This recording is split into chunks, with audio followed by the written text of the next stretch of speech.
laughing behind you, that is my daughter. She does a lot of these videos. We've been having a laugh attack. We've been trying to shoot this video for a while. Anyways, hopefully it's high enough because she's over there laughing. But anyways, what we're gonna show you today is one of my favorite movements. I've done them on here before, but I wanted to bring them back.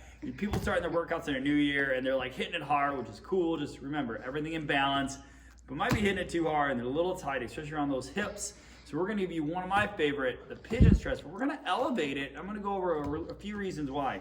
So you need an object like this. Doesn't need to be this box, could be a chair. If you have a height which is about, I like to say a few inches, about anywhere from 4 to 6 inches from your hip, that is ideal. But if not, no big deal. The reason why you want to get way up here like this. If not, again, work with what you can. Maybe it's your bed, maybe it's a couch, maybe it's a chair. So the pigeon, or sometimes people call this a figure 4 because it forms the number 4. What you want to do is you really want to form this, elevate it, and you want to almost lock this heel into that opposite hip here. So it's like locked in. So I'm going to show you what I like to do is almost like a 3-point stretch. A multifaceted, we're gonna hit all 3 planes of motion, and we're probably gonna add some elements to get a little bit deeper. But why I like to elevate it, one, you're gonna get really into that lead leg, this hip joint, this hip socket, really get into that tissue on this leg.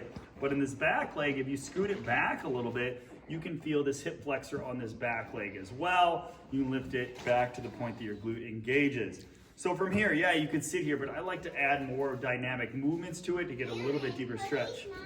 Hold on, Ava. Anyway, so we're gonna lift up and we're gonna sink down into it. That's the first movement. What that does is gonna add some, again, dynamic movement, really loosening up that tissue. Some people might call this flossing, but the point is we're just gonna lift up and sit back down into it. If you have the strength, you can literally press up with that leg. So I'm using this leg, the muscle in it, but some may not. But again, you can use your hands as well. From there, we're going to shift. So side to side. Like that. So some people call this the frontal plane. Doesn't matter if you know that. We're just gonna shift as if you're rubbing 2 pieces of sandpaper, or again, just your hands. That's what we're looking for. And then the third one is just rotational. So just that rotational movement here over that hip joint. And then if you want, you could add a fourth. This is a little bonus. You can lean over it. So if you want to go a little bit more into it and you're more advanced, you're used to this movement, you could add a little bit of weight. This is just a 26-pound kettlebell, 12 kilo, and you could just set this in almost like that front rack position, and you could just lean over it. Again, breathe. You could even add it to those other movements, the lift, the shift. But that's it. A couple of options for programming. You set a timer for 1 minute on each one, on each leg, or you can do something like 10 reps, each one, each side. That's it. This is your movement. And we're not gonna add this to anything else like Tuesday or Wednesday. This is it. Now, if you did this one and you really liked it, please give it a thumbs up. Please tag a friend you know could benefit from us and let us know. We'd like to hear how these videos are helping you.